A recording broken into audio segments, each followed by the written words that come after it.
What is a nation? A nation can be without borders. It can exist beyond empires, rulers, or governments.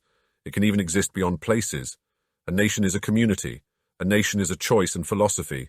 A nation is a home, even when there's none to come back to. Even if you're unknown, a nation will make sure that you're not forgotten. A nation is a land that exists inside the minds of its inhabitants, where each member shares a place in the minds of the other. More than just family, the word nation comes from the Latin word nasi, meaning to be born or a place of birth. A nation is a place that creates us because it's often the place we first learned from. If left alone, it would go on to be the lens from which we saw ourselves and everything around us. A nation is who made us. It's what drives our thinking. It's who we act for and how we measure ourselves and our achievements. Knowing what a nation is, what does it mean to be without a nation?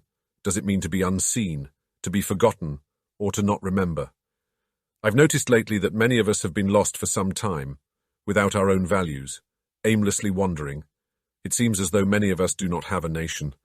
I wonder if that's why our minds wander so much, why so many of us are disengaged and fail to find meaning or fulfillment in our own lives. Maybe many of us are not looking for meaning or purpose. Maybe we are looking for a nation, people that see us and remember that we are there, people who share similar values and ideas on what it means to be free and on who they are as a nation.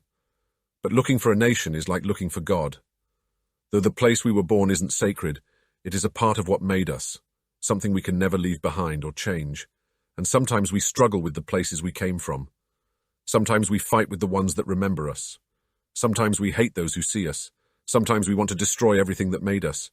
But what if we remade the places that made us? Instead of changing ourselves, we changed the places we came from. Perhaps we would find ourselves in understanding what shaped us. But first we must define a community if we are going to make a nation. In Aristotle's book on ethics, he stated that a community without ethics is a nation of slaves. Everyone assumes that if they found the truth, they wouldn't know what to do with it, that it wouldn't apply to anything. What if the truth isn't just an idea? What if it's a nation, one that doesn't exist but needs to, one that can transform and shape who we are? It's not a coincidence that all nations are founded by slaves. When a nation grows too large or corrupt, it creates slaves. Those slaves eventually free themselves, and they form a new nation. A nation is only an idea. That's why it is so powerful.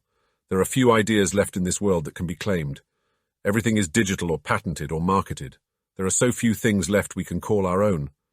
A nation is the last thing anyone owns. It is not too late to build a nation, but first we must find the places that made us and remake ourselves. Ultimately, this is what it means to be born again, and this is a nation.